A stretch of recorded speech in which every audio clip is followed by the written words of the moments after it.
مایوسی ایک انتہائی مہلک مرض ہے۔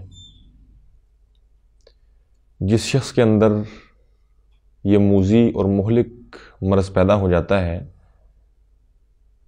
تو وہ انسان انتہائی سنگین نتائج کا سامنا کرتا ہے۔ مایوسی جہاں جہاں انسان کو جسمانی طور پر متاثر کرتی ہے وہاں روحانی طور پر بھی متاثر کرتی ہے۔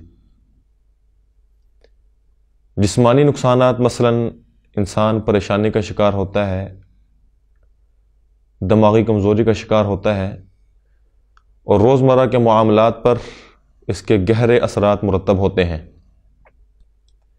جہاں تک روحانی اثرات کا تعلق ہے تو جس انسان کے اندر مایوسی پیدا ہوتی ہے اس کی وجہ سے انسان کا اللہ رب العزت پر توکل اور اعتماد کم ہونا شروع ہو جاتا ہے، تقدیر پر ایمان کم ہونا شروع ہو جاتا ہے، انسان اللہ کی رحمت سے دن بدن دور ہوتا چلا جاتا ہے۔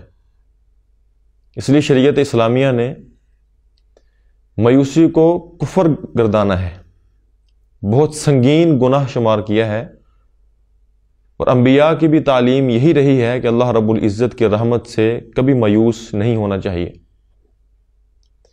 جیسا کہ سیدنا یعقوب علیہ السلام جب ان کے بیٹے یوسف علیہ السلام کو بھائیوں نے ان سے دور کر دیا تو ایک عرصے بعد اپنے بیٹوں کو ان کی تلاش میں بھیجا اور ساتھ یہ حکم دے کر فرمایا کہ اللہ کی رحمت سے تم نے مایوس نہیں ہونا، جا کر اپنے بھائی کو تلاش کرو۔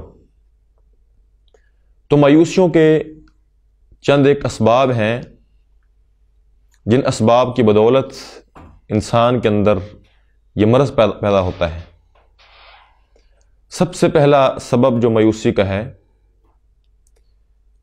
کہ انسان اس کا تصور، اس کا ذہن، اس کی فکر اللہ رب العزت کی نعمتوں کے بارے میں انتہائی محدود ہو جاتی ہے۔ جب انسان صرف ایک یا دو چیزوں کو سب سے بڑی نعمت سمجھ لے یا صرف انہی کو نعمت سمجھ لے تو انسان مایوسی کا شکار ہوتا ہے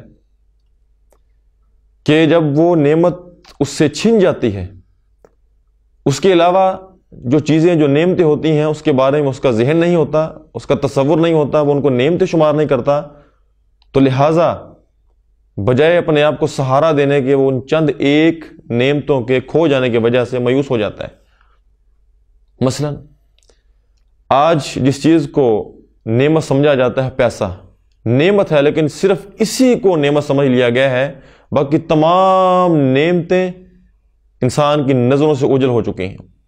تو یہی وجہ ہے کہ جب انسان کو مالی نقصان ہوتا ہے، مالی خسارہ ہوتا ہے، کاروباری نقصان ہوتا ہے تو انسان انتہائی قدم اٹھا لیتا ہے، حتیٰ کہ پھر یہ مایوسی انسان کو خود سوزی کی طرف لے جاتی ہے۔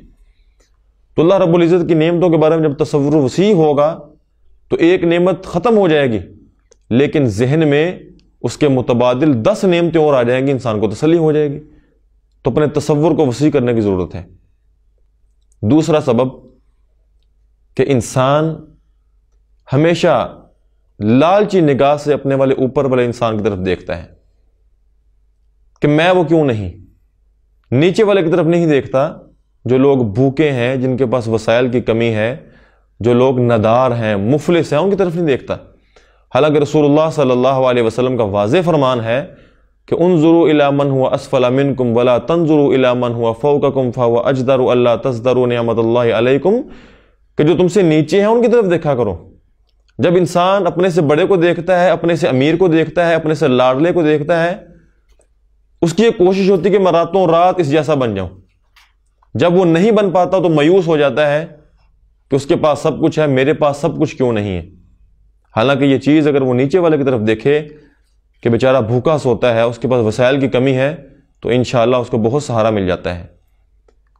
تیسرا سبب مایوسی کا وہ ہے اللہ تعالیٰ سے تعلق میں کمزوری۔ دنیا کی ایک مثال دیتا ہوں۔ انسان کا تعلق اگر کسی با اثر شخصیت کے ساتھ ہو جائے تو انسان پریشانیوں سے آزاد سمجھتا ہے، کہتا ہے اگر کوئی مسئلہ بن گیا میں فلاں وڈیرے کو، فلاں چودھری کو، فلاں سرکاری افیسر کو فون کروں گا میرا مسئلہ حل ہو جائے گا، مایوس نہیں ہوتا، بلکہ لوگوں کو بتاتا پھرتا ہے کہ اگر کوئی کام ہو تو مجھے بتاؤ، میرے فلاں چودھری کے ساتھ تعلق ہے، فلاں با اثر شخصیت کے ساتھ تعلق ہے۔ تو میرے بھائی، جس کا اللہ رب العزت جو کہ مالک الملوک ہے اس کے ساتھ مضبوط تعلق ہو جائے، وہ انسان مایوس کیسے ہو سکتا ہے؟ اس کا مطلب ہے کہ تعلق میں کمزوری ہے۔ اگر اللہ کے ساتھ تعلق مضبوط ہوتا تو انسان کبھی مایوس نہ ہوتا۔ اس لیے وہ یہ کہتا، وہ یہ سوچتا کہ میرا تعلق تو مالک الملوک کے ساتھ ہے، جو بادشاہوں کا بادشاہ ہے، جو اس دنیا کا خالق ہے، انسانیت کا رازق ہے، میرا تعلق اس کے ساتھ ہے، اس کے ہوتے ہوئے گھبرانے کی مجھے کوئی ضرورت نہیں ہے۔ آخری سبب کہ انسان وقت سے پہلے بہت کچھ لینا چاہتا ہے۔ ہر چیز کا ایک وقت متعین ہے جو کہ تقدیر ہے۔ جب اسے متعلقہ چیز وقت سے پہلے نہیں ملتی تو وہ انسان مایوس ہوتا ہے، اتنا مایوس ہوتا ہے کہ مجھے میرے مطلوبہ وقت جو میں نے تعین کیا تھا اس وقت چیز کیوں نہیں ملی؟